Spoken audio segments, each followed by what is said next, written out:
We'll call the Monday, July 9th, 2018 Planning Commission meeting to order. Thank you everyone for joining us tonight. This evening is going to be a little different because we've got some new planning commissioners and we're going to be changing some roles. So we're going to go through those items first and then we'll get to the rest. Our first item on this evening's agenda is approval of the agenda. Are there any changes from staff or the commission on this evening's agenda? None from staff. Changes from commission. I would stand for a motion. So moved. Motion. Second. All those in favor? Aye. Opposed? And the motion carries. Our second item on this evening's agenda is approval of the minutes of the June 25th, 2018 Planning Commission meeting. Are there any changes from staff or the commission on those minutes? No changes from staff. No changes. I would stand for another motion. So moved. Motion Second. and a second. All those in favor? Aye. Opposed? And the motion carries. Our third item on this evening's agenda is oath of office for our new planning commissioners, and Deb will be taking care of that at the podium Yes. and be swearing in our new friends.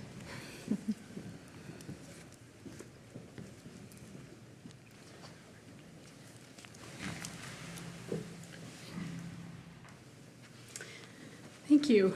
For our new commission members, you get to auspiciously come and stand up here, and I get to read the oath of office to you, and then we just need you to sign this, and you're officially on the planning commission. So we'll just go one by one, if that's okay.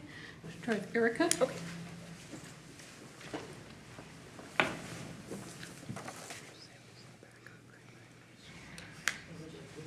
You just, and I'll just read this to you. I, Erica Henderson, do solemnly swear that I will support the Constitution of the United States and of the state of Minnesota, and faithfully will discharge the duties as a member of the Burnsville Planning Commission of the city of Burnsville in the county of Dakota, state of Minnesota, to the best of my judgment and ability, so help me God. I do. Thank you. Just need you to just sign at that point.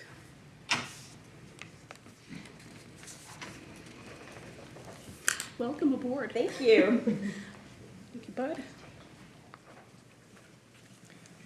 So we'll do the same for you here. All right.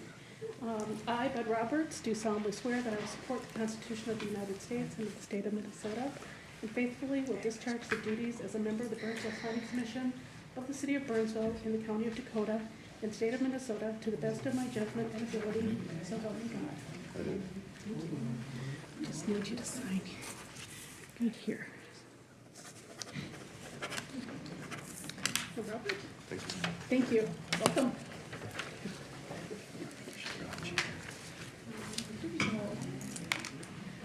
I, Robert Timmerman, do solemnly swear that I will support the Constitution of the United States and the state of Minnesota, and faithfully will discharge the duties as a member of the Burnsville Planning Commission of the city of Burnsville in the county of Dakota and state of Minnesota to the best of my judgment and ability, so help me God. Thank you. Welcome. Let me just need you to sign right up here. Thank you so much. Welcome, new commissioners. Thank you. Thank you, Deb. Our next item on this evening's agenda is election of the new chair and vice chair. And we will open up motions for the new chair. Mr. Chairman, Commissioner Bank. I would move that we nominate Commissioner Walter to be the next chair for the next year. We have a motion for Commissioner Walter. Would anybody like to second that motion? I will second that motion. All of those in favor of Commissioner Walter as our new chair, please signify by saying aye. Aye. Opposed? And the motion carries. Our next item is motion for the new vice chair, and I will motion that Commissioner Benke be our new vice chair for the coming year. So we have a motion, we need a second. We have a second from Mr. Chair-elect, or no, we voted. Commissioner Walter. All of those in favor for Commissioner Benke as vice chair, please signify by saying aye. Aye. Opposed, and the motion carries, and we are gonna do a little game of seat changing, and then we will move on to the rest of the agenda. Congratulations. I didn't drink out of my water. Oh, I better take it then.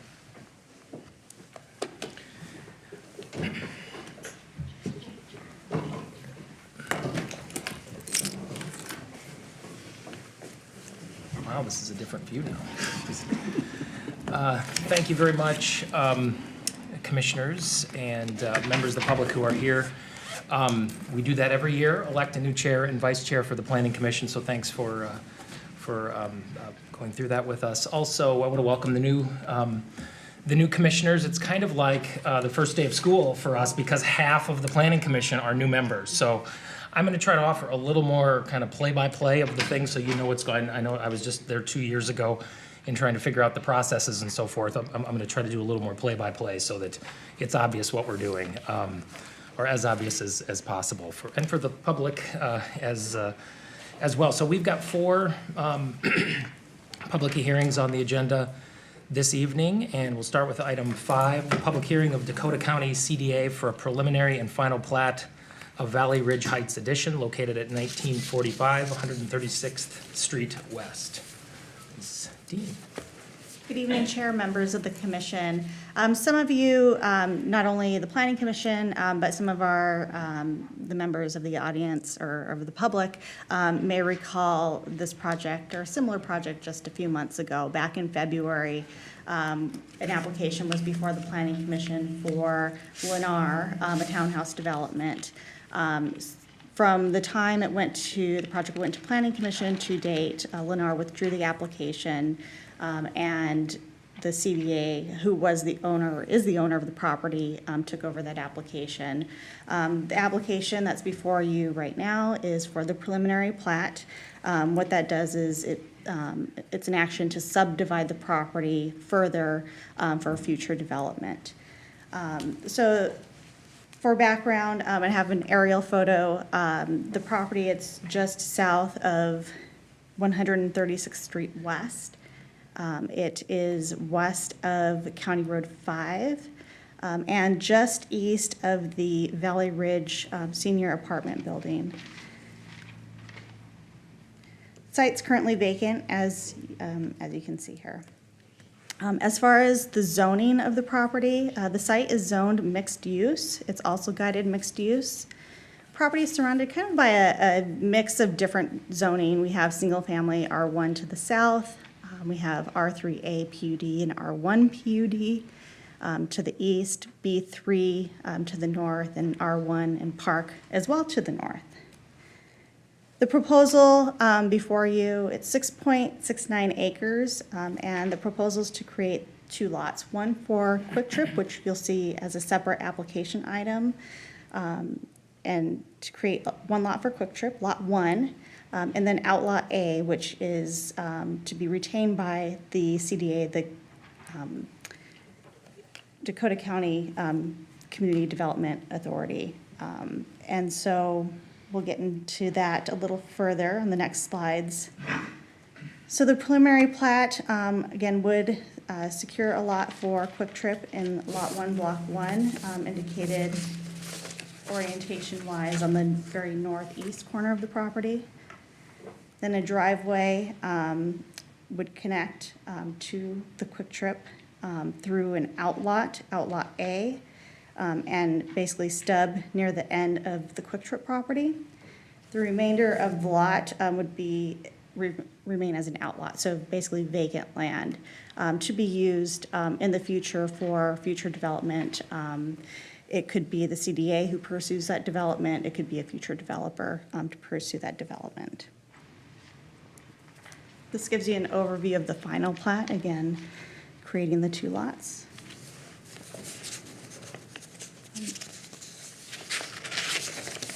I do want to point out, as part of this action, staff is recommending that there be a driveway connection between the outlot, the CDA property where the senior housing is located, and the Quick Trip property, as well as the future development. I'm going to go back to the aerial photo. There's a driveway connection which ends at the property line. The intent of the original approval back in 2010 was to retain a driveway connection between the properties to help serve future development. I should have given a little bit more background, but the site was originally mixed retail, commercial development, and was since demoed vacant until 2010. But that 2010 approval envisioned office and retail within this general location. And again, that driveway connection was to continue throughout the development. Because it's unknown at this time what Outlot A will become, and staff does feel that the driveway serves the properties well from a vehicular, and with sidewalk additions would help serve the properties through pedestrian connections. Staff, again, is suggesting that this is continued and that the plans are modified prior to building permit to accommodate this. With that, staff does recommend approval. There are a number of conditions. I can certainly go through all of them if you'd like. Otherwise, they are up on your screen. There are 7 conditions related primarily to the preliminary and final plat. There is some environmental work that needs to be completed prior to release of the plat. However, the CDA is working out those issues. Certainly, if there's any questions, the applicant is in the audience. I can certainly stand for any questions, as well as our city engineer. Thank you, Ms. Dean. Are there any questions from commissioners? Commissioner Workman. Regina, is the parking lot or the driveway intended to go through all of Outlot A and connect, or where, can you draw me where? I'm gonna flip to the aerial photo.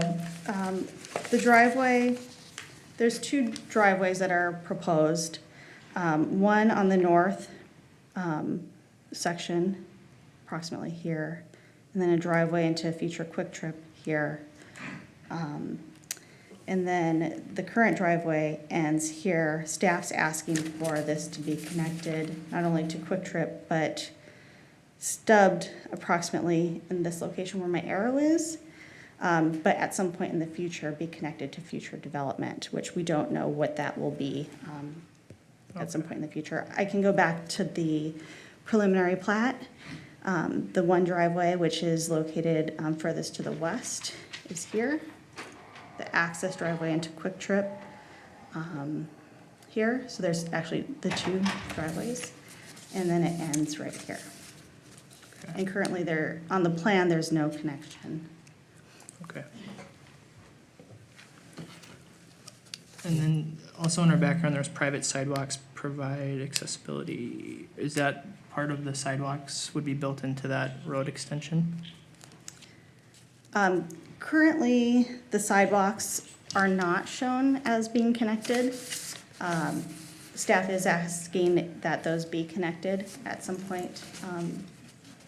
Whether it's, well, staff's requesting that there be a pedestrian connection. Okay. That was my only question. I just needed some clarification. Thank you.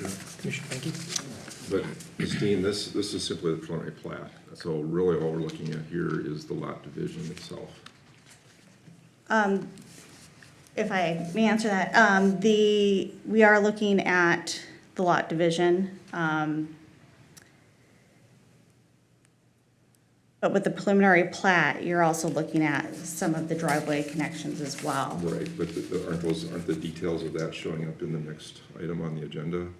Or, I mean, that's sort of what I was getting at too with it a little bit, is we have the next item, which is really gonna address a lot of those details, but yet we also need them on here. Is that sort of what we're saying? Not exactly. The driveway furthest to the west is located on the CDA's property. And since the driveway is on their property, the action needs to take place with their application. Although they're related, Yeah. the action for the driveway needs to occur on this application. Well, and I guess that sort of leads into my next part here, because when we saw this before, there was actually a number of minor issues here that we thought we had dealt with, and I'm not seeing most of them at this stage of the document yet. And it involved some discussion about how the driveways maybe should work. And I guess I'm gonna ask staff to answer that question last. The other one was an observation that the sidewalks don't really match into what's already there.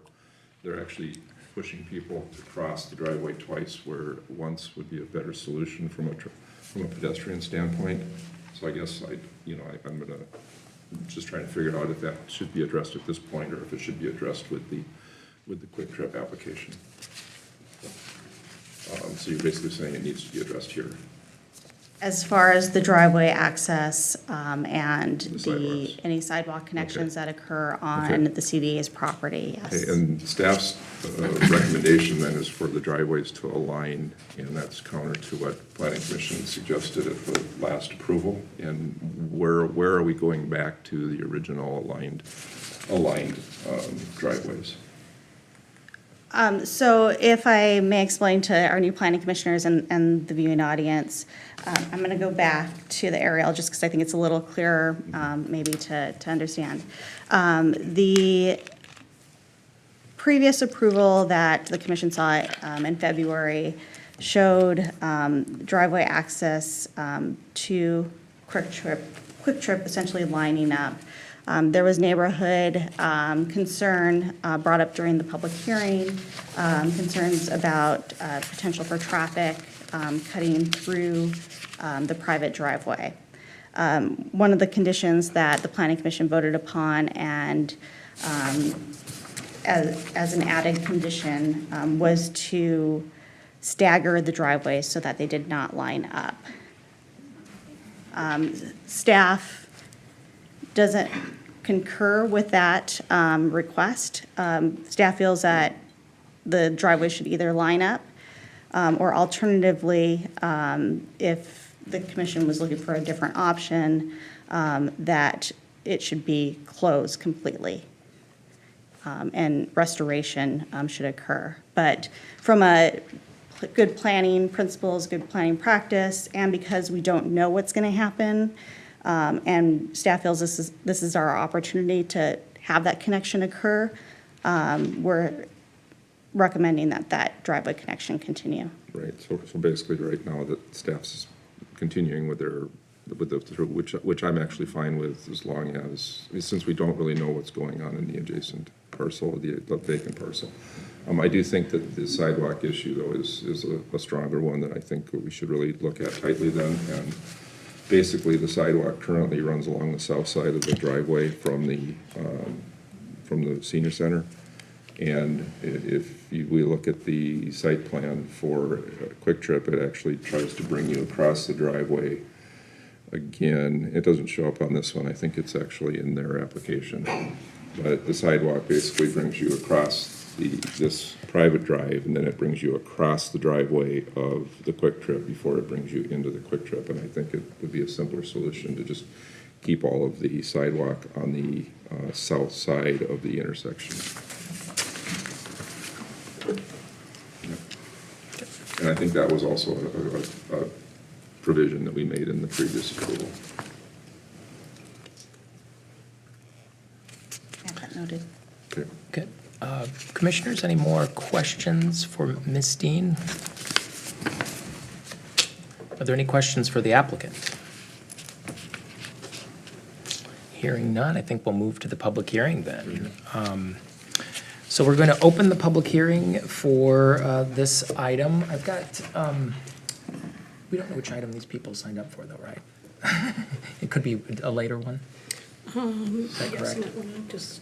So we've got 3 people signed up, and I'm not sure if it's for this item or for a future one, so we'll start with that. I think it's, Open the hearing. what's that? We've opened the public hearing at 6:49 PM. Thank you. Guess I need to say the time, huh? The first is, I think, Jerry Gindorf? Is this the item you wanted to speak to, or was there? Yeah. Okay.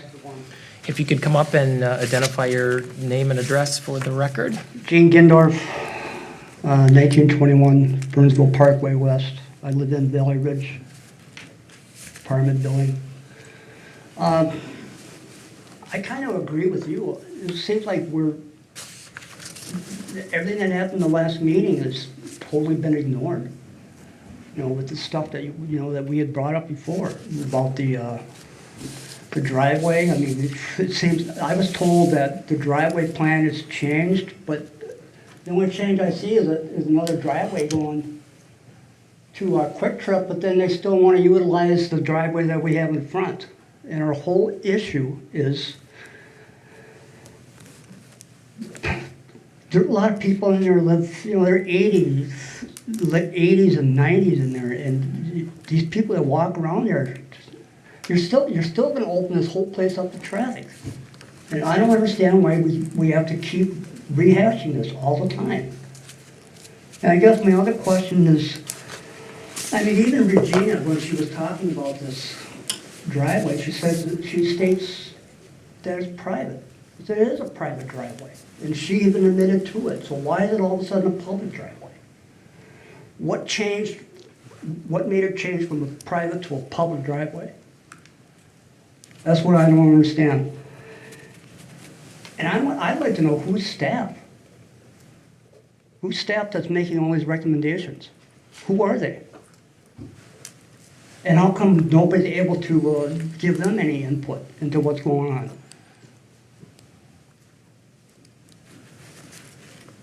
Can I get an answer for that, or? Well, this is the hearing part, so we're here to hear from you. We'll ask these questions once the hearing is closed. All right, So, thanks for now. thank you. Next, we've got Steve, is it Brohez? If you give your name and address for the record, welcome. My name's Steve Broy.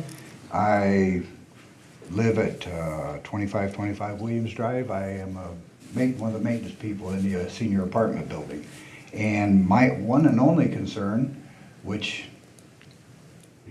is resident safety. Don't compromise it. These people, they're not just, I'm 70 and I'm young compared to them, okay? And we've got people that are legally blind, walking out there on their walkers and everything else, and increased traffic through that driveway is not a good plan. It just isn't. And that's really all I have to say. Thank you. Thank you. And then we've got Linda Cater. And if you're for a different item, let me know and we'll call you for that one too, but. Welcome. So Linda Cater, 1921 West Burnsville Parkway, and it's the same issue. The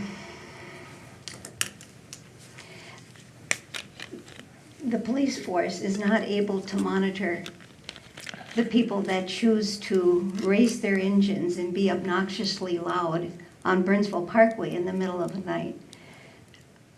I don't know that, being able to monitor our road is going to be any easier. And it would be nice to have a connection as far as a sidewalk that is able to allow motorized wheelchairs access to Quick Trip. I think that's a nice advantage for the people that aren't allowed to drive anymore. But people that see that don't see the need for the driveway to go through. Because anybody who is able to drive can navigate out of Valley Ridge and find their way into Quick Trip. I just don't see the need for opening that up for any more traffic than just the people that park there or go to the underground parking. And I thank you very much that Lennar is not building beside us with very small garages and no playground. Thank you. Are there others who'd like to speak to this item? This one. Please identify yourself and your address for the record. I'm Carrie Gill. I'm representing the Dakota County CDA, the applicant for this 1228 Town Center Drive in Eagan. Thank you, Mr. Chair and Commissioners, for this opportunity. Obviously, you've heard a couple of concerns from the residents of the Valley Ridge senior development, and that is why when we did the revised plat, we did not have the road connection. The previous plan that we had earlier did have the road connecting through. That had been the plan early on back in 2010 when we thought it might be more of a commercial retail operation. Obviously, the Quick Trip has some retail, but it's more of a standalone kind of an operation that was probably envisioned at that time. So when Lennar did withdraw and we were working with Quick Trip to do this as an outlot, our preference would be, I appreciate, Regina and the staff's recommendation, our preference as the property owner and the applicant would be to have it as shown and not connect through. And we're happy to work with Quick Trip to improve the pedestrian connection in a way that makes more sense. I think wherever you'd like to see that, we're both willing to improve that, the pedestrian connection. Our thought would be to probably even tear up some of that asphalt if the connection is not required and not have it go that far and do something to improve that area a little bit. But, we have heard from quite a few of the residents at the senior building that they're very concerned about people cutting through very quickly. So just wanted to state that's why it was submitted that way. And I'd be happy to answer any questions if you have any for me while I'm here. Okay, great. Mr. Chair. Thank you. Commissioner Benke. Ms. Gill? Ms. Gill? Oh, sorry. I guess the part that I'm struggling with is that the site was zoned as a mixed-use development, which implies a cohesion, a synergy between different uses, that removing that access hinders. It's really a struggle because we're trying to develop some of these areas at a higher density, and we're basically getting suburban development in this area. And, we don't know what the outlot's going to be, but yet we sort of need to be able to prepare for it at some point. And I'm just trying to find out what's the CDA's attitude toward having a project in a mixed-use development, but not making it a mixed-use project. I think when we acquired the Valley Ridge Shopping Center, in working with the city of Burnsville to try and clean that up, it was the recommendation for the planning at that time is that it wasn't necessarily our idea, it was, the idea that it be mixed use. And we did market the property for several years, with that in mind, and really had no takers, any other interest until Quick Trip and Lennar came along last year. I think it's hard, we're open to a number of different uses. We just did, after 4 years on the market, we didn't have any other interest. So something that was a little bit more of a standalone than was probably envisioned is what we have because of who was interested in purchasing the property. I understand the connection that you'd like to see. I like that idea as well. I think it's probably just it's our expectation the rest of the property would be a residential use, either a small apartment building or other townhomes, to try and get the mixed use of what was originally envisioned. Thank you. Are there any other commenters for this section of the public hearing? Sir. I'm a bit confused as to what she's proposing. Are you proposing that? Sir, this is for comment. This period is for comment. After we close the public hearing, we will have those discussions. So is there more that you would like to offer? My question is, so now are they proposing to not use the driveway as a go-through? Because even on the plot, you see a driveway entrance going into Quick Trip that would allow it to go back to the outlet. So why do you need to use the driveway? It's kind of a moot point now. And thank you. Additional comments before we, sir? Make sure you identify yourself and your address for the record. Dean George here representing Quick Trip, 1626 Oak Street. I just wanted to say that Quick Trip doesn't really have a preference. We'll kind of leave it up to the city and kind of what you guys think from the residents and the zoning ordinance and the code, and whatever you're going to do is fine with us. So, have at it. Thank you. Yeah. And I believe that was your position at the last time. Right? Yep. That's why. Yep. Thank you.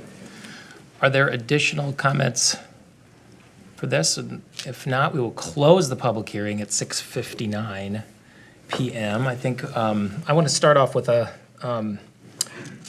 question for staff on this as well. So I think we've heard the recommendation obviously is for the driveway to connect. I think we've heard from the applicant and most of the interested parties at this stage that that's not a priority for them. Can you elaborate a little more on the staff recommendation for that? Because it's also, as Commissioner Benke pointed out, a divergence from the commission's recommendation last time.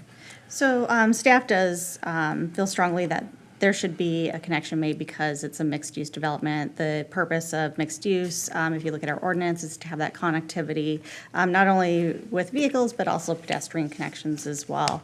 And because we don't know what's going to be developed to the south, we'd really like to preserve that. In the staff report, there is discussion that gave one option if Planning Commission did not feel that they'd like to go along with staff's recommendation, that one option would be to close the driveway, restore landscaping, and ultimately do some improvements so that people know that that's a dead end. Because the CDA still owns the Valley Ridge property and the Outlaw A, there may be opportunity in the future for a connection to be made if it's stubbed. Right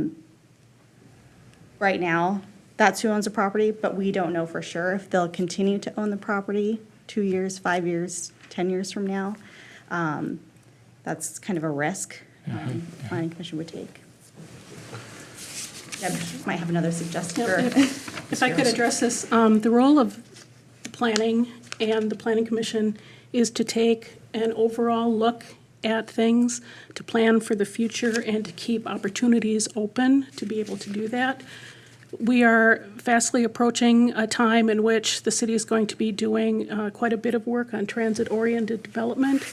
As Regina said, previously we had a townhome concept, so knowing what was going to be there is a little bit different situation than not knowing. You do not want to give up an opportunity to make a connection when you don't have a future use there. Something very similar is when a city has right-of-way or a public easement and someone asks to vacate it. The only way that the city gives up the public's ability to use a public right-of-way, and this is private, not public, but the only way to do that is for a determination to be made that it's not needed now and it's not anticipated to ever be needed. And without knowing what that future use is, it's an opportunity lost if that's given up at this point. And that's where the staff recommendation is, to allow that to remain. We don't know if in the future there will be a bus stop there, if there will be other type of transit service.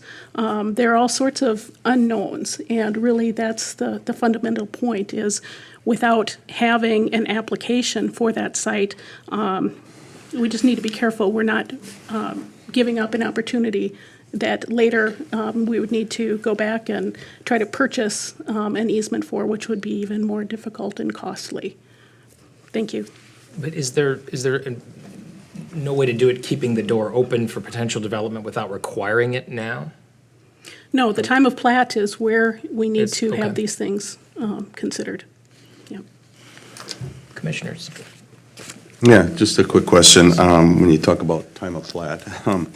In regards to what, and I forget your name, but I apologize, what you've been discussing, that right now, it sounds like having that exact diagram that we were shown in regards to a full onset driveway, being able to cut it off at a certain point that Quick Trip is okay with, allowing for certain landscaping so a walkway could be made, maybe even just behind that stop where the driveway would stop, a landscape walkway for the residents to be able to make their way over there, but not allowing for a full passway from a private drive to that drive, which in the past I know that would cause somebody to come out a Quick Trip and probably race across and fly by the residential area and want to get back onto Burnsville Parkway as fast as they could, just from seeing what I see.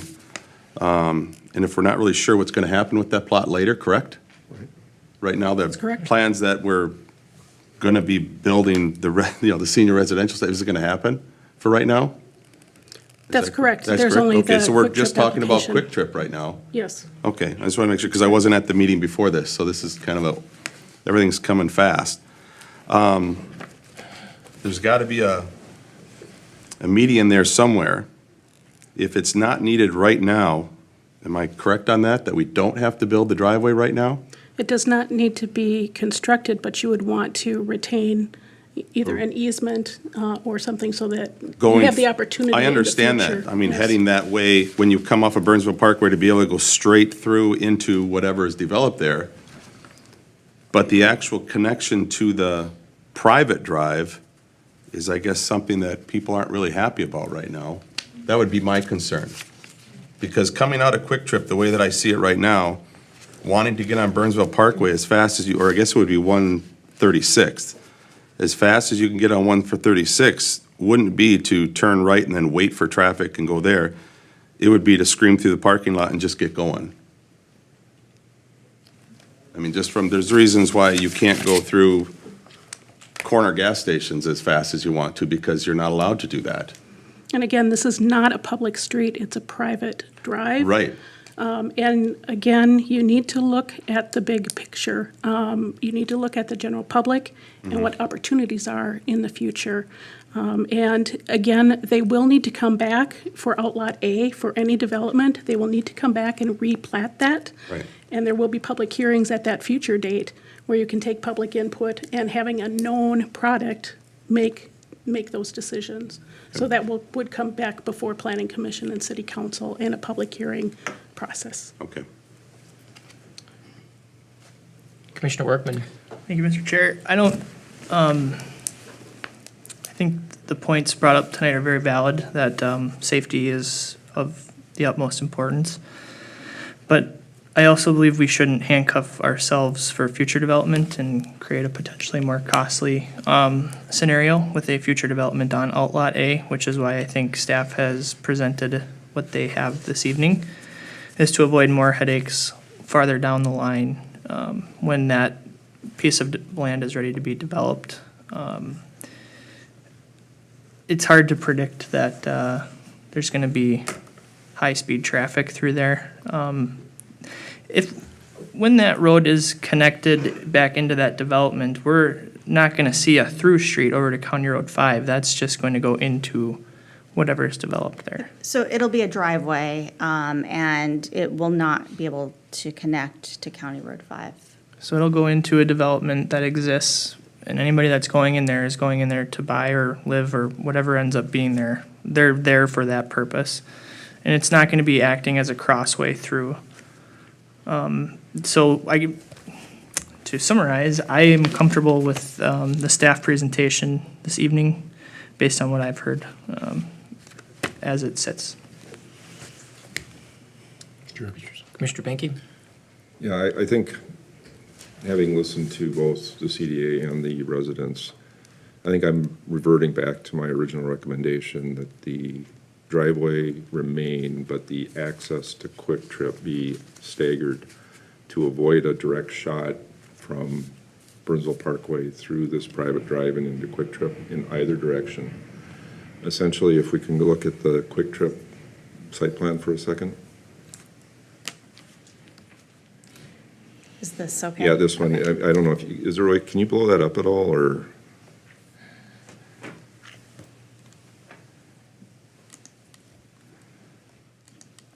Essentially, if you see how the current parking lot is aligned with 3 spots to the south of the driveway and 5 or 6 to the north, if that was reversed and the driveway was shifted north, then the access from the senior housing cannot go straight through into the Quick Trip. And I realize that straight connection is what staff's recommending, but I think that the connection is what we're really after from a mixed-use development, and I think that can solve both problems. It moves the traffic away from the senior center.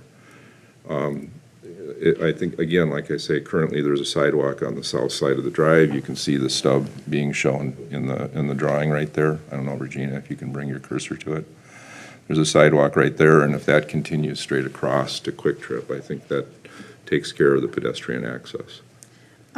Chair, if I may comment on one of Commissioner Banky's comments. I believe in Quick Trip can, representation can clarify, but I believe because of turning movements into the Quick Trip property, there's a reason why the driveway access is located here, and maybe Dean George with Quick Trip might be able to clarify that, if you'd like to bring him up. Yep. Would you- Mr. George? Can I, does this thing work? Welcome back. Thank you.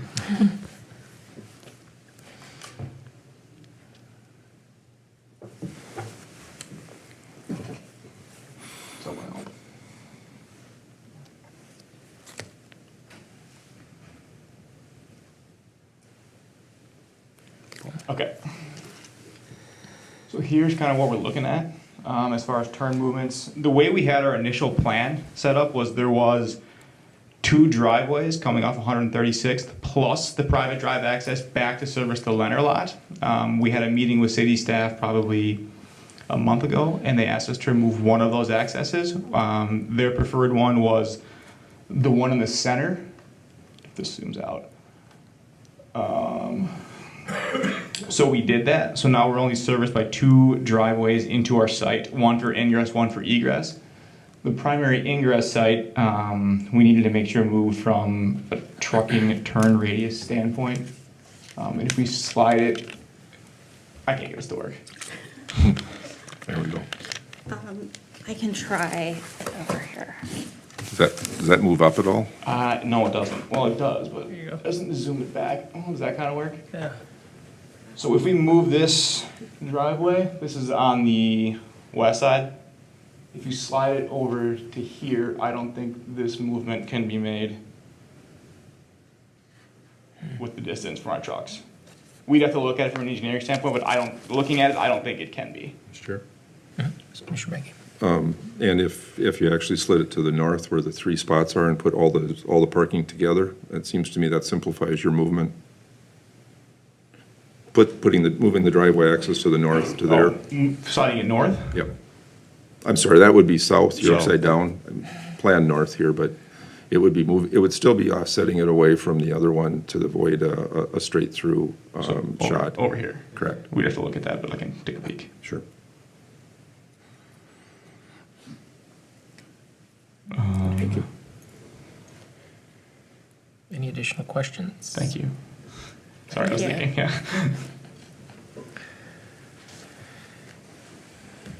Commissioners, what's your pleasure? Mr. Chair, I'd like to make a motion. Commissioner Banky. The Planning Commission recommend approval to the City Council of the preliminary and final plat for Valley Ridge Heights Addition located at 1945 136th Street West, which is the site east of the Valley Ridge Senior Housing, with the comments of staff included, and with an addition, with number 3 changed to be that they be staggered and not aligned, so essentially just flipping those 2 words around. And also that in that same vein, that the sidewalk be aligned to simplify pedestrian traffic. I second. It's been moved and seconded. Staff, do you have that and understand the motion? Can I ask a question before we vote? Commissioner Workman. Thank you, Mr. Chair. Before we vote, I would like to ask staff about the feasibility of that. Is that going to create an issue? Staggering instead of directly on? It's not something that we typically recommend. I mean, we've heard this, I think one of the last applications for the senior assisted living site over on Grand Avenue, why you align roads and driveways. This is, again, it's not a public street. We don't know what the access is going to be, but in general terms, we align driveways accesses. We're still maintaining the spirit of the easement in this recommendation, correct? Spirit of the mixed use is my intent, yes. Create the future development. Okay. I'd like to ask one more clarification, because I think I asked this before, but I have another, as I'm reading So the the second item here, the extension of the driveway south of the current plan shall be responsibility of future owner or developer. So we're not saying the driveway needs to be put in immediately, correct? It's all contingent on the next, or am I misreading that? That's the driveway into whatever the Outlot A develops as. So Oh, this- okay, oh, the okay, so future it's the extension other, to the it's that, south that here. open, okay.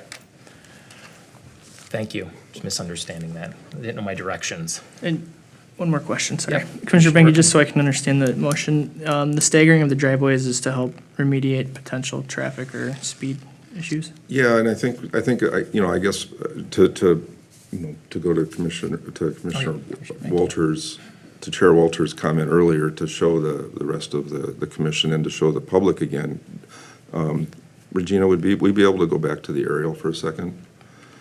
I think if you look at this aerial, the potential that I see is somebody going east on Burnsville Parkway, which is from left to right in the image, that wants to go to Quick Trip. They make the turn into the senior center at the main access and basically have the ability to go straight into the Quick Trip parking lot by following that private drive across the private drive that isn't in yet that we're talking about here. And my opinion is that if the roads do not align, people are less likely to try to make that shortcut. Personally, I don't think you're going to see too many people going the other direction. I think that, I think the point would be if you're leaving Quick Trip, you're going to go out to 136th, you're going to go to Burnsville Parkway. There's a much larger intersection there. You have the ability at the 136th and Burnsville Parkway to really see both directions very well. And I don't think you have that at the senior entrance, personally. Again, I'm just offering an opinion based on my experience, and I guess it's up to you guys to decide if you agree with it or not. So it's been moved and seconded. Any other discussion or comment on this? If not, I want to make a comment. I'm going to support the Benke motion. I think what you're proposing does, it provides connectivity, but not convenience necessarily. It accomplishes, I think, what we need. It's not a best practice. I will fully acknowledge that to the planners in the room, but I think it does address some of these concerns. So if there's no other comments, we will call for a vote. All those in favor, say aye. Aye. Aye. Opposed? Motion carries. Okay, so that goes to the city council. City council meeting would be on July 17th, and their meeting starts at 5:30 in the evening. So one down, three more to go. So that takes us to the next chapter of this. Item 6 on the agenda, public hearing for Quick Trip Incorporated for development stage planned unit development for a Quick Trip convenience store with fueling canopy and attached double bay car wash to be located at the southwest corner of 136th Street and County Road 5. Ms. Dean. Evening, Chair, members of the commission again. Site's familiar. I'm not going to go over the aerial photo. I can certainly go back to it if you need me to. Zoning, it's mixed use, guided mixed use. The lot that we're discussing is Lot 1, which is the corner piece now of the overall development, currently owned by the CDA, but Quick Trip is the applicant in this case. The site plan, as mentioned in the previous project or previous application before you tonight, there were once 3 driveways, and now there are 2 driveways that connect into the Quick Trip site. A very similar plan, minus the driveway access changes, was seen before the Planning Commission back in February.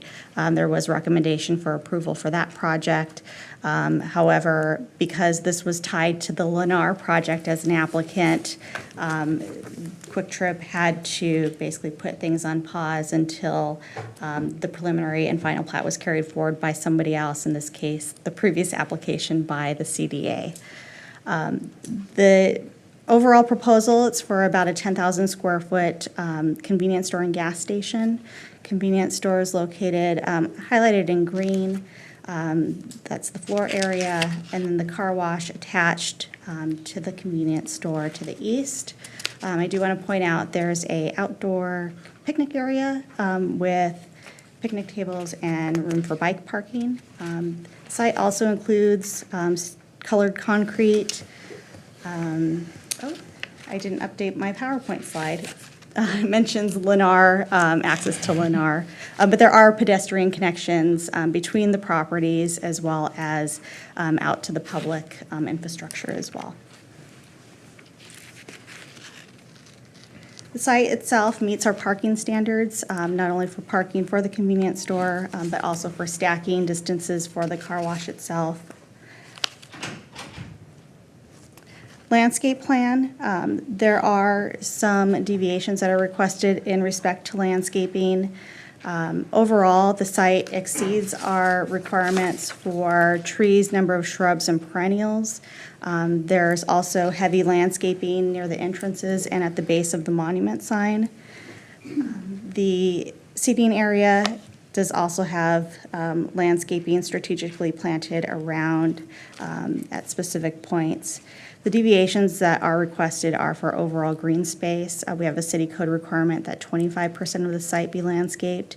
Only 23% is requested.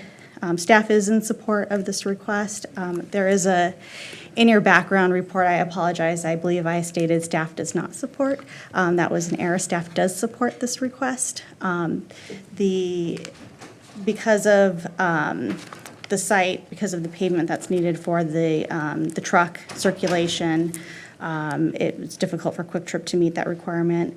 As a planning and development as a whole, the Valley Ridge apartment site, as well as what we believe the future Outlot A development will far exceed our green space requirements. I think with the Lennar project that we saw, although that's not before you, I think we're somewhere around like 69% overall green space.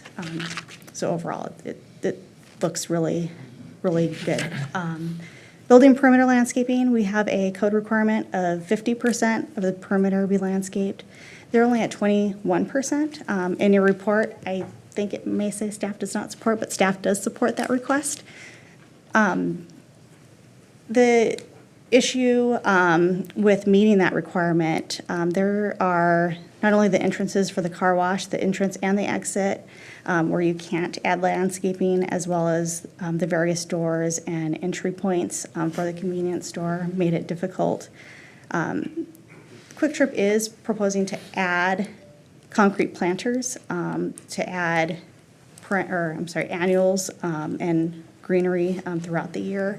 So that's a benefit or a plus. Although they're not able to meet that requirement, they're providing some added amenities. The parking landscaping, we have a 3% requirement. 3% of your parking areas are required to be parking. They're at 2%. Staff supports this request as well. Again, along with the overall green space, they're far exceeding the requirements from the overall planning and development. Grading plan, we can certainly talk about this if you want to. We have our city engineer that can go into greater depth if you want, but I'll skip over that for now. The elevations, early on, Quick Trip had a proposed metal roof. Staff recommended that they add a asphalt roof to complement the existing CDA apartment building. At the time, there was the townhouses that were proposed, as well as there is the single-family residential and other residential that surrounds the property. So we felt the pitch style roof, it's a parapet, but has some dimension to it, as well as provides an asphalt shingle versus the more commercial industrial look of the standing seam that was originally proposed. Staff's in support of that. The overall exterior elevations, each elevation has high quality materials, brick and glass, far exceeds our minimum requirements using these high-quality materials. Certainly a plus. The applicant is asking for a deviation for window coverage on 2 building fronts. One of the issues is because of the car wash. So that was difficult to meet, as well as the south side of the building, where you have your car wash entrance bays and other storage. Outdoor display is proposed. They're proposing to have ice and propane storage outside, but that's allowed through the approval of the planning and development. It's kind of difficult to see, so I'm going to skip over that. The fueling canopy elevations, they are proposing to wrap the base of the fueling canopies with brick. That goes above and beyond our minimum code requirements. That's certainly a benefit from a planning and development standpoint. There are speakers that are proposed within the pump itself. No overhead speakers are planned, but kind of individual speakers within each fueling pump. And no outdoor displays proposed underneath the canopy. So the only outdoor display you'll see is the propane and the ice. The different deviations that we went over in prior slides. We do see this request as there are benefits that we look at, the benefits that we look at with any planning and development request, whether there's deviations or if they're asking for something unique and different. We certainly, from a staff standpoint, see that there are benefits. One, the parcel's been vacant for 6 years, and there will, if this is approved, be economic development on that site. The exterior materials far exceed our minimum requirements. The applicant's proposing various amenities, the outdoor patio area, as well as bike parking.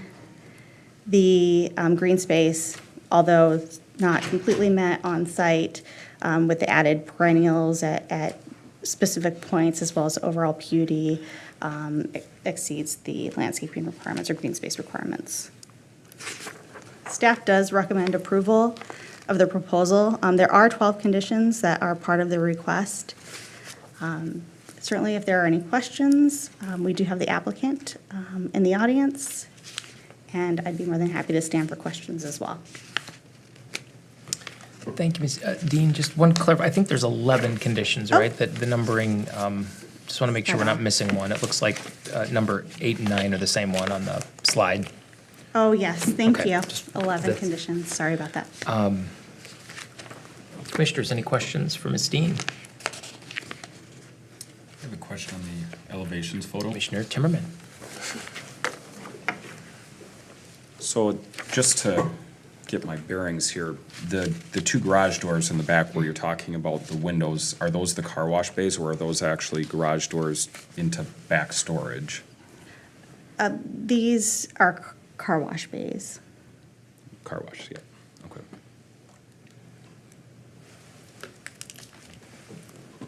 Additional questions for Ms. Dean? Any questions? Sure. Commissioner Benke? Just a clarification that the lighting calls out downcast, but I think that the term that we've used in the past is cut off for the canopy lights. What do I have spelled out? It says downcast and shielded. City code requires them to be cut off as well. Yeah, okay. Just clarification, thank you. Just a quick clarification. Commissioner Workman? Thank you, Mr. Chair. Regina, the speakers on the pumps, are those, I think there was some mention of this in our background, but just for clarification, those are intended for communication from the employees to the people at the pump? Is there going to be any music or anything else being emitted from those speakers? The applicant can probably speak to that.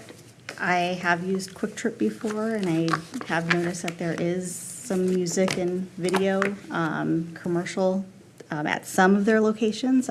They'd have to speak specifically to this Okay. particular Quick Trip in Burnsville.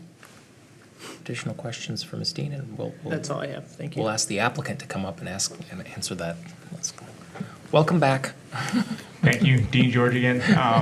So there are, it's called gas station TV. So when you swipe your card and ready to pump your fuel, it'll be promos, coupons, whatever. It also is intended to communicate from inside the store to the pump if necessary. So it's not going to be, welcome pump 7, you're okay to go overhead like it used to be. So you can communicate directly to that specific pump from inside. And there is a mute button on that as well, so you can just mute it, turn it down. Just given the territory of where the, I'm sorry, did I have? Commission. Of where it is, I'm trying to see ahead as, what possibly Sure. might come up in the public hearing. There was no discussion with staff about cutoffs or, I guess, could you tell me, the level of volume on those compared to, say, an overhead as far as noticeability? Less. Significantly less? Yes. Okay, because it's being directed right at the person at the Correct. pump. Okay, thank you. Yes. Thank you, Mr. Chair. Additional questions for the applicant before we open the public hearing? All right, we may call you back. Stay tuned. All right, it's 7:31, and we will open the public hearing for this project. Is there anybody interested in speaking? No. Looks like none, so we will close the public hearing at 7:32 PM. Commissioners, additional questions, comments, or motions? Mr. Chair, I would like to make a motion, Commissioner Work? seeing as this one had little to no issues, and I'm glad that we had typos on the green space, because I wasn't sure how that discussion was gonna go. I would like to recommend that the Planning Commission recommend to the City Council approval of the development stage planned unit development for Quick Trip Convenience Store with a fueling canopy and attached double bay car wash to be located at the southwest corner of 136th Street and County Road 5, subject to the following conditions as listed. And I believe we have 11 conditions. There's a motion. Is there a second? Second. It's been moved and seconded. Additional discussion. Mr. Chair. Commissioner Benke? Commissioner Workman, would I be able to add an amendment to your motion, item 12, that the applicants coordinate the sidewalks between the existing development and this project with whatever driveway changes end up being approved by the city council? I thought, do we, Basically, Regina, could we go back to the site plan for just a second? I think if we look at the site plan, this doesn't show it. There's no sidewalk here. there it is. It doesn't show any of it on this. Is that it right there? The sidewalk from the senior center is on the other side of the driveway? Yeah, the lower left. Right. So the sidewalk would want to continue straight across. Well, I think with our previous our previous item, we've recommended staggering, so I think it kind of goes without saying that Just the- observing that the sidewalk should be coordinated. would be coordinated with the previous item if it's accepted by the council, right? I think I left that out of my motion because the driveway was part of that and the sidewalk is part of this. Commissioner Workman, are you open to the amendment? Well, I guess because we're not talking about the staggering of the driveway in this application, so Ms. Dean, they would be required, if council accepts the recommendation, they would need to realign the driveway in some fashion that staggers it, that meets everybody's satisfaction. And at that point, a sidewalk would need to be, I mean, we're still talking about a pedestrian connection there, and the sidewalk would want to be coordinated. I think we can work with the applicant on that. Yeah. I mean, they're certainly here to confirm, Right. but I think that's something that we can work with them on. Thank you. So we have the motion as is. That's fine. I'll withdraw it. act of good faith. Okay. Any additional discussion on that before we vote? I just want to comment, I know we've had this project before us before, and Quick Trip is a business in Burnsville already. I appreciate the work staff and the applicant did on this, because I think it's a very similar but better proposal this time. So I appreciate your choosing to expand in Burnsville should this go through. I suppose you should vote before I presume anything. So with that, all those in favor, say aye. Aye. Opposed? Motion carries. Thank you very much. And this also is before the city council on July 17th at 5:30 PM. That's correct. And for the new commissioners, just as background too, when we pass, let me make sure I'm not when we pass something unanimously, it goes on the council's consent agenda, correct? Yes. So if it's not unanimous here, it does not go on the consent agenda. So, that's interesting to watch. Well, I think occasionally, if there's Or if somebody's change- interested, they well, can pull a change from the staff report, sometimes there's council All right. action on it. Staying on task, number 7. This is a public hearing for AMFP 4. Do I know my Roman numerals? AMFP 4 Parkway Estates LLC for a planned unit development amendment to construct a new clubhouse, replace an outdoor pool, and make building and site improvements at 1505 Burnsville Parkway East. Ms. Garros. Thank you for commissioners and the audience. We do have the applicant here with the several representatives, and I do believe they'll want to show some additional graphics to the Planning Commission. And up front, I just want to also draw your attention to the materials boards. Oh, and Regina, would you be able to pass I think there's some fabric on there? Did I leave them there? Oh, never mind. They're here. No, I've seen it. Newly brought in this evening. They're the color chips for the existing apartment buildings, and then the proposed fabric that is proposed to wrap around the balconies.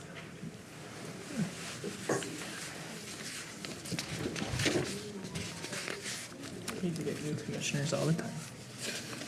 The subject site is located south of Burnsville Parkway. It consists of 3 different apartment buildings. I did make an error in the report and said there were 4. There are 3 existing apartment buildings. There are also parking decks located west of this building, and I believe also on the south side. Is that right? There are 2 parking decks. Okay, and then the site actually consists of 2 different parcels. This is part of the site as well. There are tennis courts that are located here, and there's a sidewalk connection. The ring road that circles the site is all a private drive. There is 1 access to the site on the east from Burnsville Parkway, and then they come in through here. And in addition to that, the subject site abuts City Park to the south, and there are 3 single-family homes. It's kind of hard to see here, but right in this location, there's 1, 2, and 3. So all of these parcels were part of the original planned unit development, and this site has been existing for many years. 1969 was the first PUD approval. It affected 40 acres of land, and they've gone through different iterations, if you will. At the beginning, there were going to be 6 buildings with more units, and that changed over time, and they did some rezonings and changes. So ultimately, what we have here is really what has been in place since 1997, and that is the 3 existing buildings with some with a large ponding area in through here. They do have a pool that's located in the center that's proposed to be removed, and they are proposing to install an additional exterior pool as well. The site zoning is indicated, actually all of this is part of a planned unit development, but this site has the high-density residential R3B zoning. We've got adjacent residential to the west. There was in the earlier PUDs a requirement for screening in this area, and that it will be maintained. You can kind of see that on the aerial photo in through here, the existing trees. And then pretty much, there is a lot of topography to the site. If you've driven up there on Burnsville Parkway, you definitely crank your neck to look up at the property. And there are various improvements that are proposed as part of the project. This is just a quick overview. Again, the existing public facilities, we've got the pool here in the center, and then the tennis courts to the south. And what is proposed is they're proposing to build a new clubhouse in approximately this part of the site up here. And they're proposing to make other improvements internally to the campus area, I'll say in here, and we'll go over what those are. The proposal, for the most part, they are exceeding the minimum requirements in terms of green space, in terms of their building materials proposed for the clubhouse, and everything with the exception of parking requirements, and we'll discuss that in a little bit. This is the existing site. Gets a little bit closer perspective of what's existing with the existing pool out there. And the buildings are connected with the sidewalks throughout the site. There are a couple of other generators on the property that are proposed to remain. And there are a couple of other small buildings that will stay in place as well. This graphic shows the removals or the demolition plan, and basically they are going to be removing some of the exterior areas that are shown in this lighter gray and replacing that with the facilities and sidewalks to connect to the new improvements that are proposed. What's shown on this site is the, basically this is the proposed layout plan. So we've got a new parking lot that's proposed to be located directly outside of the new clubhouse, which is in this area here. They also have a patio area, and then they'll be installing new sidewalk connections, connecting all the buildings to the site. This will be the location of the new pool. And then there'll be an area here that is for the residents. It has grilling stations, a small pavilion over it, and there are also some additional hammock areas that are going to be located in this part of the site. As far as the building materials for the clubhouse, again, this is zoned R3B, so it's our high-density residential. All of the materials that are proposed do meet the requirements. They're looking at, I'll show this site here, basically large timber fir posts on the exterior, large windows. They have areas outside that will have a stone veneer on these locations. Also on, this is, I believe, the west wall.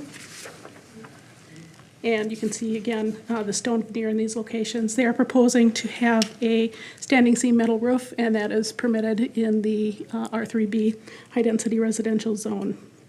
In addition to that, they do have some architectural lighting that will be used on the building to highlight the building itself, and they are replacing exterior lighting in terms of lighting that will be uplighting trees, to enhance that view, and then also for the pedestrian areas as well.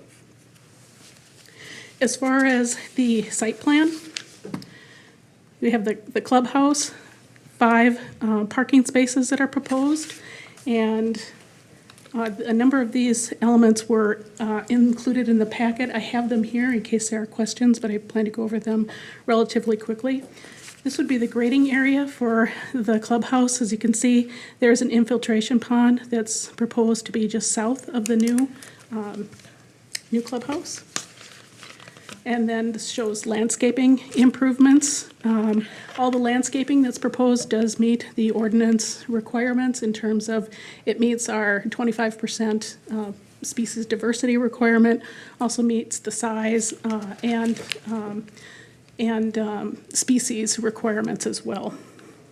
I think that they're doing a very nice job of landscaping. It's really going to improve the amenities for the entire development, and also the what the public sees from Burnsville Parkway as well.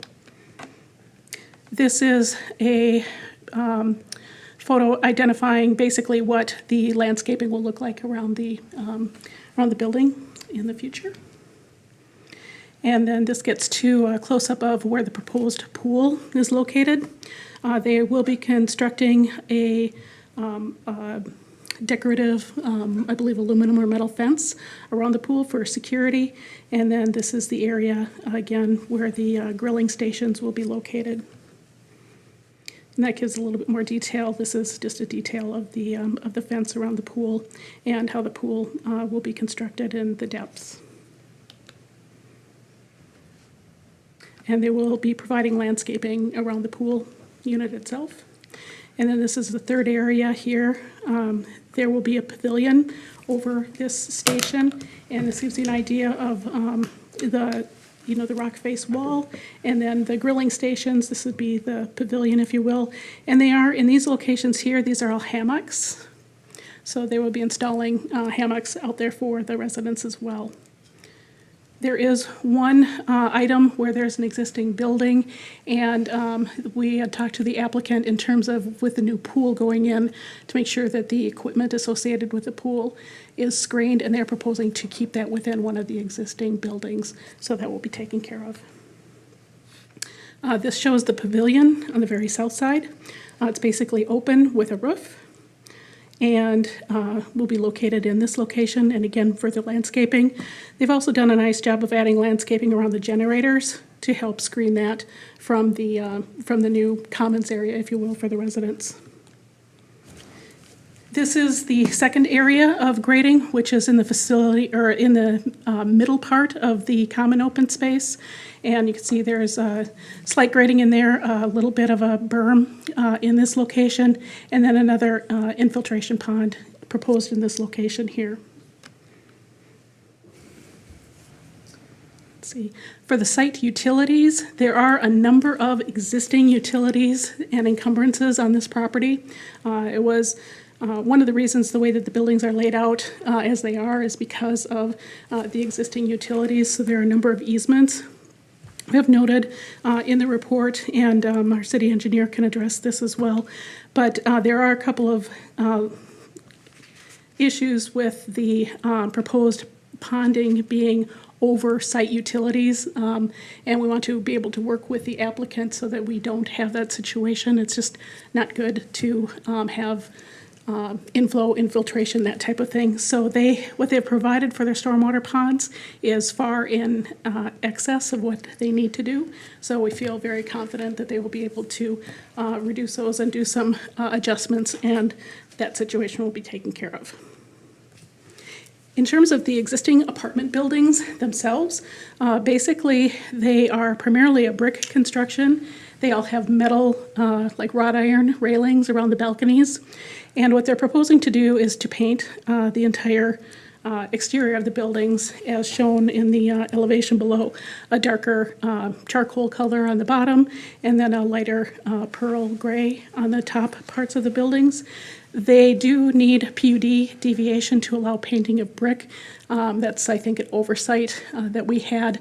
The city just changed our zoning ordinance last year to allow painting of brick in commercial and industrial areas, but it was not, we didn't address the multifamily residential. So that is a PUD deviation that staff supports. This also gives you an idea of the existing elevations, their typical elevations with stucco, etc., and then the repainting of that, also adding some cement board banding and some metal coping. In this area of the site, this really relates to the westernmost building. A previous owner of the property installed what are called mini splits, which are smaller, basically heating and air conditioning type units. And unfortunately, that was a very difficult process that we went through with that owner. Took a lot of time from staff and the applicant. And what they ended up doing is first they had attached them to the walls of the building on the brick. So they needed to remove that. They did install them on the decks. And what this is showing is on those decks where the mini splits are located, they're proposing a horizontal wood banding, if you will, to help screen basically the existing mini splits. So on that building, the fabric will not be installed, but they're looking at installing the wood screening fence, if you will.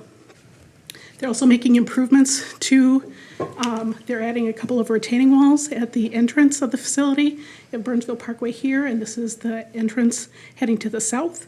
So they're proposing a wall and a wall in this location and additional landscaping. The existing signage is proposed to remain as is on the property. They're not adding signage to that.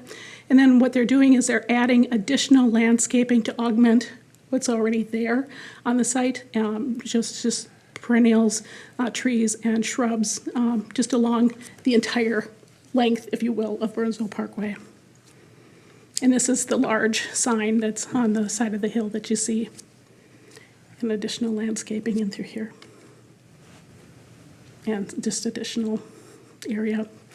In terms of the PUD benefits and deviations, the site improvements include the 2,300 square foot clubhouse. That's definitely seen as a benefit for the residents. This is a building, a site that it really is in need of some upgrade and enhancements, and staff feels that this proposal will really be a benefit to not only to the residents, but to the community as a whole.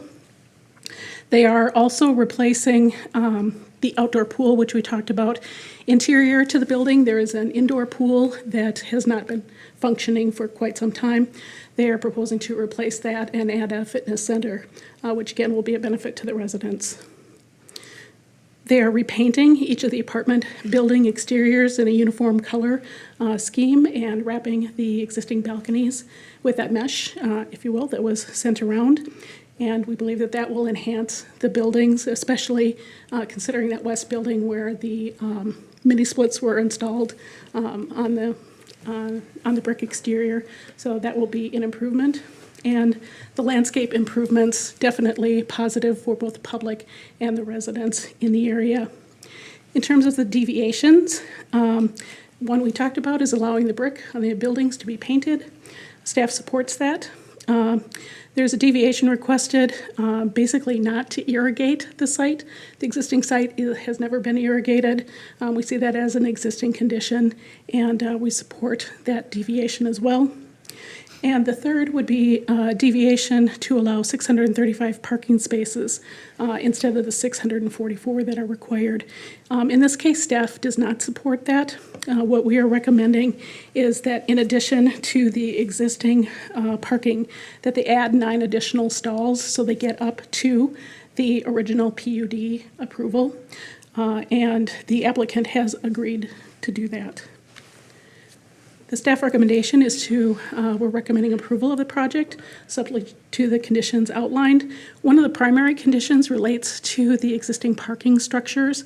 And again, with the previous owner, the structures had been deteriorating, and there were some really major issues with that. And we had an agreement established with them, and they did make the repairs initially, and then they were supposed to have them inspected every 2 years following that and continue to make repairs, and they did not follow through with that.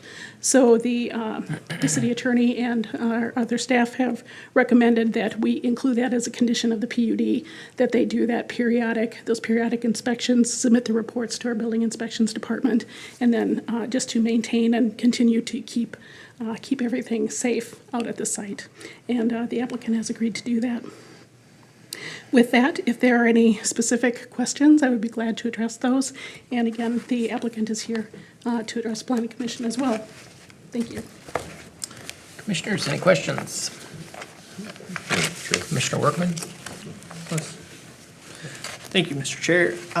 Deb, quick question on the parking. Is the on-street parking around the perimeter part of the number? No. No, that is, they're not supposed to be parking there. That is one of the reasons that we are suggesting that the additional spaces be provided.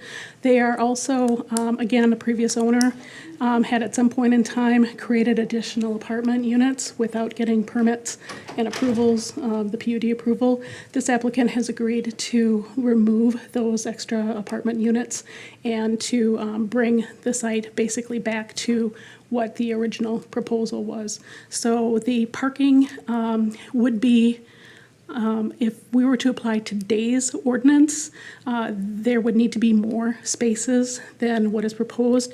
But we felt because this was approved so long ago that it made sense, to bring it to the original approval and then to work from there. And the reason I ask is because I stopped over there last night and there was a lot of parking on the street, a dump truck, a box truck, and looks like maybe an ice cream truck. And so that was probably the most glaring thing right into the entrance was all the visible parking. So, and obviously this is a private drive, so we can't regulate parking on or off the street, correct? That's correct. The police do not go in and they will deal with it on a public street, but not privately. Okay. That's my only question for right now. Thank you. Commissioner Benke? Thank you, Chair. I guess I have a couple things. One was the painting of the brick requires a PUD approval, but the painting of vinyl does not. How do you paint vinyl siding and make it last? I would leave that up to the applicant to address. Well, I mean, we that. don't have, is that something that, That's not something that's regulated by the ordinance. but we would regulate it under the property maintenance code? Yes, if things start So, chipping and and falling that type off. of thing, yes, then Okay. we would go back Then and it's on them. be able to deal with that. Then it's on them, and that's fine. Have we seen this fabric before? We've seen something, I think, similar to it. I don't know that we've seen this specific fabric, but I did. In this use? Sorry. I did go online and take a look at it, and yeah, it has a number of different uses that they have. Have we seen it in this use in Burnsville before? We've seen similar fabric on, used on fencing for screening purposes. Right. Yep, And the staff is fine with it in this use? yes. Okay. They do have the existing wrought iron railings, which will remain there. This is just an added kind of enhancement to that. It's supposed to be a very sturdy and strong fabric, and should, I think, it also helps to screen different things that kind of tend to be placed out on the decks. Well, yeah, I mean, obviously, those old rails probably don't meet current code anyway, but I guess, they're going ahead and putting a very nice-looking wood rail on one building, but not the other two, and I guess I'm curious a little bit about that disconnect of why they weren't just required to do the same treatment on all three buildings. Because the other units do not have the mini splits, so we had to do the screening. The previous owner had to deal with screening for those mini split units. Okay, and then I was questioning the whole thing about the 318, but I did find it in the background. I didn't find it originally. I think the only other thing I noticed was that the background talked about the 1970 approval had 417 to 412 in 4 buildings, but then it also talks about under PUD details, it approved the PUD development for 318 units in 3 buildings. So I was trying to figure out the disconnect there, unless one was the overall master plan that didn't get realized, and the other one was just what was built. Exactly, that's what happened, different ownership over time, and they just decided to modify the plans.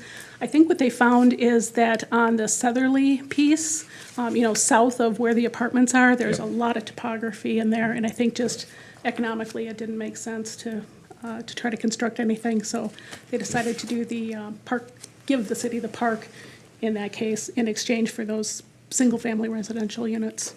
Thank you. Thank you, Chair.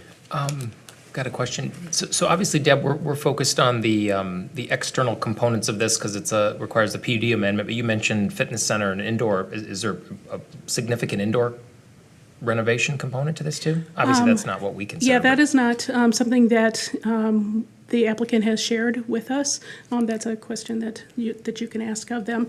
The PUD is really only required because they're making, Yep. modifications to the Existing, exterior yep. materials, and then for the clubhouse. Right. I remembered what my first question was going to be. Commissioner Workman. Thank you, Mr. Chair. This is more of a clarification piece on the clubhouse. That does, at least on the schematic, look unusually close to the apartment building. Do we have setback requirements for outbuildings on existing grounds? We I mean, don't I'm- have setback requirements. The building code has got separation requirements, and they do meet those. Okay. Yep. I'm assuming they're not gonna put something too close to the building, otherwise they're not gonna rent that room out. It just, on the map, it looks closer than maybe it actually is to what could be maybe the first and second level of that building. That's what they're gonna look out at, I think. Yep, that's correct. Okay. That's all I have. Yep. Thank you. Commissioner Timmerman. On the clubhouse, I'm curious, just the way these are laid out, is that a new access from the road and is the only way to get to it from the road? Yes. Or can somebody drive to it from the parking and the access already in the complex? You will be able to drive, this is the outer ring road, if you will. So people within the development will be able to primarily walk to the site, but they will also have a management office here. So when people are coming to look at buildings and whatnot, they will be able to park here. But the only actual entrance to the site is from that one driveway, and then it comes up and circles around the entire complex. Okay. Additional questions for Deb? What about questions for the applicant? I have a few. If we could have a representative from the applicant come forward, if you could identify your name and address for the record, please. Sure. I'm Michael Sarno. I represent the applicant. We're at 1505 Burnsville Parkway East. Good evening. Welcome. Commissioner Workman. Thank you for coming tonight. I just said, I wanted to give you an opportunity to speak to your project a little bit, because I saw we've got some mock-ups and things like that, but then I just had some other ancillary questions related to just some things that I saw when I visited the site. Sure thing. So I don't know if you want to go first and I can go second. I'd be happy to. All right. Thank you. So first off, I'd like to take a moment and say thank you to all of you for reviewing our application. We do really appreciate it. We work really hard to be thoughtful property owners. We're really excited about the opportunity here to address a property that we really believe has been neglected for far, far too long. As you're aware, Parkway Estates is situated on a very beautiful property, but it's been neglected from the exterior onto the interior. So what we've tried to do is to create a property where we can address the exterior, address the deferred maintenance, make it pretty from the outside, address landscaping, and then create new amenities that our residents can be happy to call it home. So you'll see that in the clubhouse that we've designed, you'll see that in the pool that we've designed, and so our idea here is to modernize the appearance overall and just make it a place that overall that we can be proud of. We really take pride of ownership in properties that we own. We also believe that it's something that the residents should experience, but then the community should experience. So that's really the way that we've addressed this. And we think in the application that we've provided, we hit on all of those items. We do have a few renderings. Hold those here. This is Pete Scott. He's our architect and also sign holder. So I think he's doing a very good job with this. So what we tried to do is do a couple 3D renderings that show you, not just 2D and elevation, what we're looking to do, but really show exterior to interior. So the one to my left here is showing the clubhouse, and then this one here. So it gives you an idea of the architectural components. We're using some heavy timber. We're trying to keep it in context with what we think the property should be. The one in the bottom right here shows the pool area. So again, beautiful natural green space, but trying to modernize the amenity. The pool itself is now broken. We're trying to come back with something that's a little bit more modern, a little bit more youthful. So that rendering shows that. And then here is the indoor pool that we just talked about. So that is no longer in operation as well. So we've gone and tried to modernize and create a state-of-the-art fitness center. So I think all of those components really speak to what a modern living environment should be, and that's part of our application. Okay. Thank you for bringing these in. That's very helpful that's more than we're actually used to seeing. So that's, We think it helps to tell the story. at least staff does a great job giving us information, but from the applicant himself, thank you. I just, and maybe we don't need to discuss this, 'cause I'm starting to get a feel for what you guys are intending on doing. But I had some real brief questions about the awnings, the existing awnings over the entry points. Looked kind of tattered, and I know that's not really our purview. We're not here to discuss that. This is more just for my information. Sure. And then the volleyball and the tennis courts, we're in pretty rough shape too. And again, I'm confessing to you that that's not something that we're making any decisions on. I just was wanting to hear if there's any plans for that from your Sure guys'. thing. So, our approach is to try to keep things simple and keep things nice and keep things clean. We think aesthetically those awnings probably aren't the best fit, and you can tell from the plan we've provided for the exterior that we're looking to clean up that entry elevation. So those awnings will go away. We don't like them either. As far as the other amenities, basketball, tennis, those things are something that we view as deferred maintenance. So really when we're trying to work through a property, we're trying to fix the things that are, either very critical or very deferred, so we'll do those things first, and then that's what we call kind of the phase 2, so the next step where we will address those as far as deferred maintenance. Okay. So it's definitely part of our view, and we try to address everything that's of issue. Sure. Okay. Thank you very much. Thank you. Thank you, Mr. Chair. Additional questions for the applicant? Thank you, Commissioner. Just a quick question. How long have you owned this property now? We purchased in September of 2017. Okay, so you're very recent. Very recent. Okay, good. Commissioner Benke? Thank you.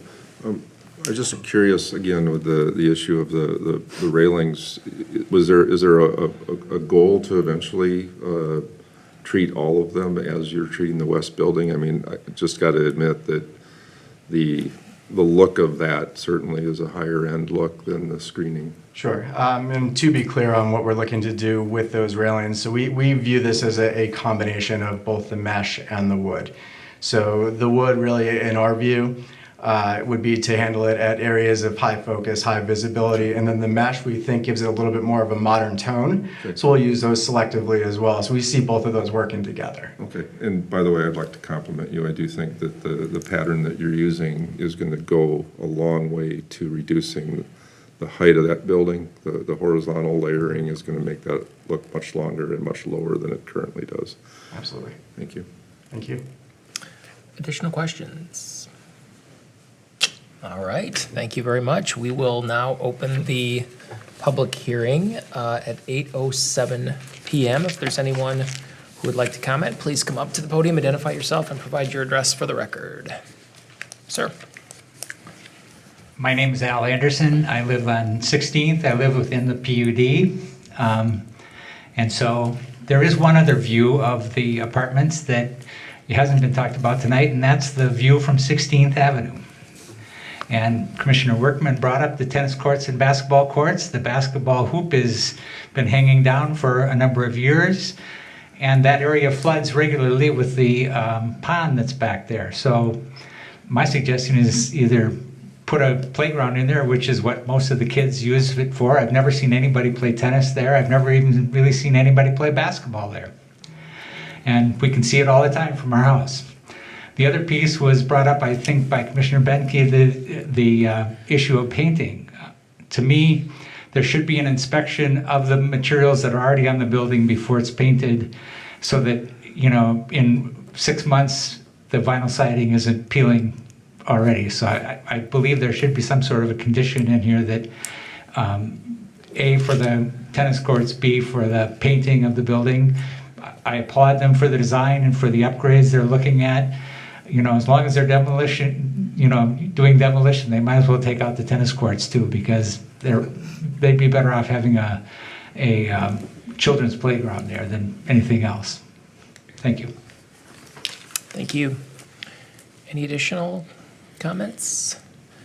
If not, we'll close the public hearing at 8:09 PM. And commissioners, open for discussion, questions, motions. Commissioner Benke. The ponding, has that been an issue, or is it because it's private, we don't address it from a city standpoint? I'll have to look into that issue. I'm unfamiliar with that. That's fine. Thank you, Chair. Actually, one more comment, I guess, regarding that. Deb, I know you said that there are a number of infiltration basins. Did the applicant provide soil borings to show that they'll actually work? Because I do know that there's a number of areas in Burnsville where you don't have soil that'll infiltrate, and I think I'll let our city engineer, I don't know if you've had a chance to look at that in that detail or not yet. I have not, but our consultant has reviewed their full plan and have indicated that it will work. Okay. So I believe that they must have provided Okay. some level of detail for that. that'd be great. Thank you. Thank you, Chair. Do we have any more questions, comments, or motions? Chair, I'll make a motion. Commissioner Benke. I recommend that the Planning Commission recommend to City Council approval of PUD amendment to construct the new clubhouse building, paint, and update the exterior of the apartment buildings and install site improvements, including the new outdoor pool, parking area, recreation amenities at Parkway Estates, subject to the following 9 conditions as written. There's a motion. Is there a second? Second motion. It's been moved and seconded. Any additional comments? I have one quick Commissioner Wood. comment. Because I do want to address the public input that I would assume that this is, and you mentioned it, phase 1 of a multi-phase thing, and that you wouldn't be investing this much into the property and then leaving the tennis court as it is today. So I have faith that you guys will continue this project and finish it. This is just part 1 of probably a multifaceted plan, I'm assuming. So that's all I wanted to say. Thank you. And before we vote, I'll build off of that. I just want to thank you for, I mean, the issue of housing and affordable housing, quality housing stock is a big one in our area. So I appreciate your effort in this proposal. So are we ready to vote? All right, all those in favor, say aye. Aye. Aye. Opposed? Motion carries. Thank you very much, and that is also on the City Council agenda of July 17th at 5:30 PM. That brings us to our last public hearing of the evening, which is application of townhouse villages at River Woods Incorporated for a planned unit development PUD amendment to allow decks, stairs, and stoops and existing structures to encroach over private unit lot lines into public drainage and utility easements at 334 River Woods Lane. Ms. Garros. Thank you, members of the Planning Commission and the public. What we have is a situation, again, with a very old development, one of the first townhome developments in Burnsville back in the 60s, 1970. There are over 400 townhome units within townhome villages. And over time, a lot of things have changed. Building codes have changed. The requirements for how to construct things, where to construct things, public drainage and utility easements and whatnot has changed. And we had a situation, what prompted this is we had an individual come in and they requested to replace a deck, and we're showing the deck going over the townhome unit lot line. And one of our first planning, questions that we get is if there's affecting a lot line, we have an issue. So we met with the applicant's attorney, who is here this evening for the Townhome Association, and he knows the association very well and has been working with them for years and years. And basically, throughout the years, the covenants and the association has allowed within their common open space areas people to build certain things. And in fact, they've also, constructed their own service buildings and their tennis courts and all sorts of things, again, amenities for the residents that have been constructed. However, when you look at the actual plat, what is significant is there are 10 different phases or subdivisions that make up this development. And in the dedication, we find that all of those common association areas were also platted as drainage and utility easements. And generally, structures are not allowed within public drainage and utility easements. I found out some new things with this as well. Did not know that early on, and it's fairly common, for platting of these things, rather than actually surveying the site to identify where the specific drainage and utility easement should be, i.e. where the water runs, how high the pond gets, all of those types of things. It was just easier and less expensive to do a general overall easement. And that's pretty much what had been done for years and years. In addition to that, the building code did not always require building permits for decks and different structures. That has changed, and we do review them, and they do get building permits now. What we did in taking a look at the site is, again, there are over 400 units out here. It doesn't look, from the information that we have, which is basically the spectrometry through Dakota County, it doesn't look like there are a lot of encroachments over the blue unit lot lines, but there are some. And what we wanted to do is to work with the property owner, the owners association, to allow them to continue to reconstruct and construct their decks as they always have had, but also to kind of limit what happens in those public drainage and utility easement areas. In working with our city attorney, his suggestion for kind of the quickest, easiest way to deal with this, least expensive, was to hold a public hearing, amend the plan unit development, and just identify what we will allow within those easements. That's made of record so that from now on, if this is approved, people will be able to continue to develop their properties, and as long as, one of the conditions is, as long as the decks, stairs, the stoops don't encroach over 10 feet from that unit lot line, that will be fine. The city engineer before Jen, Ryan Peterson, did take a look at it, and he does know there are a lot of ponds and wetlands and stormwater ponds within the development. But in taking a look at what is proposed, he didn't feel that, if we limited it to 10 feet over the unit lot lines, that would not cause any obstructions of the purpose of the easement. In other words, you're not going to obstruct drainage and whatnot. There's enough distance to be able to provide for that. So basically, what we wanted to do, and what this PUD amendment gets to, is to identify as a date certain what the improvements are that are out there. And through the PUD amendment, recognize those so then they become of record. So they're not non-conforming structures, if you will. So they will be able to maintain them over time. And then in addition to that, to allow for the unit lots to build their decks, their stairs and stoops up to 10 feet beyond the unit lot lines.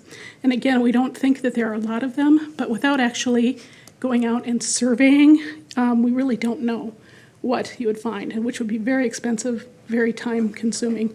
And so the direction from the city attorney was to proceed as we are this evening.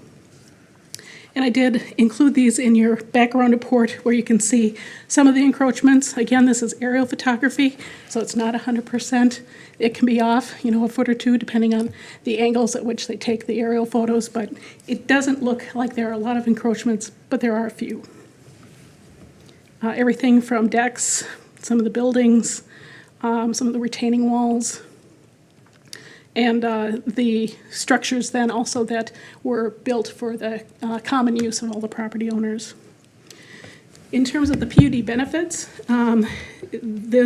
what we believe is that this amendment will allow all the structures to be memorialized, if you will, and that will take away the non-conforming status of the various construction out in the development. And then town homeowners will be able to replace and maintain their decks, stairs, and stoops, again, up to a point. They're limited, can't go more than 10 feet beyond. And we feel that is plenty of area, which would allow them to have the types of construction that they've had in the past. The deviations are to allow the existing structures to remain within the platted drainage and utility easements for plats 1 through 10, and then allowing the decks, et cetera, to be able to encroach up to 10 feet over those unit lot lines. And with that, the staff recommendation is for approval of the PUD amendments. We'd indicate that this is a general condition that always applies, that the conditions of the previously approved PUDs remain in effect. And we identify what the equipment and buildings are that are existing, so that we have that on the record as to what meets the PUD, and then a restriction on the future decks and balconies with a 10-foot deviation, if you will. And with that, I can stand for questions. Questions? Mr. Chair. Commissioner Benke. Thank you. Deb, I think the key to this piece is the issue that it was dedicated as a public right-of-way as opposed to a private right-of-way. Exactly. Because we had the same, drainage and utilities. because we had the same issue with our project up at Buck Hill, where our covenants covered this because the entire open space lot was still owned by the association. Here, they dedicated it to the public. Yes. Okay. So that obviously is a change that developed as the townhomes got different. Yes. Okay, thank you. Deb, one question. On the pictometry, looks like there's a section of similar townhomes that are not part of this, but up in the northwest corner. Would that be, I'm assuming that's a separate association, would it potentially Yes. have similar problems? We don't Not know. necessarily. We did not look at these. They were not platted as part of this development, so this is Okay. a totally different project. I would assume that if we see this type of a situation again in the future, we probably would follow a similar procedure. Yeah, Pemton built the original Riverwoods back in the early 70s, like you pointed out. Dean Johnson built those in the late 80s, early 90s. My opinion would be is that the documentation, the covenants Probably and better. things are done in a more contemporary form. Yep. Okay. Additional questions for Ms. Garros or for the applicant? Or would the applicant like to make any comments? I'll just make one brief comment. My name is Mark Anderson. Mr. Anderson. And I'm an attorney formerly in Burnsville, now in Prior Lake. And I've represented Townhouse at Riverwoods for many years. They are a very unique property because they kind of operate as a small city. They maintain all these areas. It's a very large area of land. Looking at the map, it's about the same size as Red Oak Park across the street, and that's 27 acres. So it's thousands of trees, private sewers, private roads. And probably the most common issue here, I'm not gonna second guess what people did 46 years ago, but it was a little lazy maybe. What they did is they took the lot lines and they put them all the way to the footprint of the building. And then everything else, they gave the easements to everything else, all the dirt is one giant easement. And then as built, when they were built, they were hanging over. And so when you have a right to land, you also own the space above, of course. So that's what's happened here. Here's the lot line, the footprint of the building, the lot's hanging over. Technically, it's an encroachment. And so when it came up, probably new and improved planning processes, they've done a really good job figuring this out. It never occurred to me. But they did discover that, hey, you have encroachments here. And so we had some deck building permits that were being held up. And there's been hundreds of decks over the years, 46 years that have been repaired and replaced. But the association, the city is very cordial about all this, and this is their idea, and we're going along with it, basically. So this would fix, they maintain their own pool, their own playground, their own swim, tennis courts, walking trails, they do all that, and they paid for all that. And I was in a meeting with the city engineer, and he looked at the utility map, and there's really not any utilities that would be anywhere near affected because of the private utilities. So that's what this is. This is a fix, and this would make what they have conforming, and I think the city looked at what they've done there and doesn't not have a problem with the way things sit right now. That's correct. That's all I would have to say. All right. Any questions for the I applicant? have a quick question Commissioner. for Deb, actually. Oh, okay. How wide is a typical easement? Or do they vary? They vary, yep.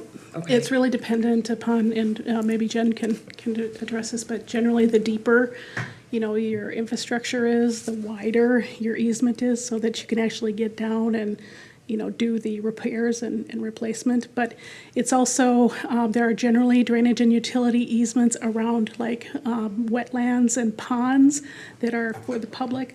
And that takes into consideration not only the amount of drainage that drains to that wetland, but then also, where those drainage areas are.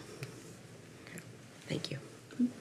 I've seen a real common one on a residential lot where the lot line is. It's 5 feet on both sides. That's very common. Yep, in single family, yep, usually about 5 feet on each side of the property line.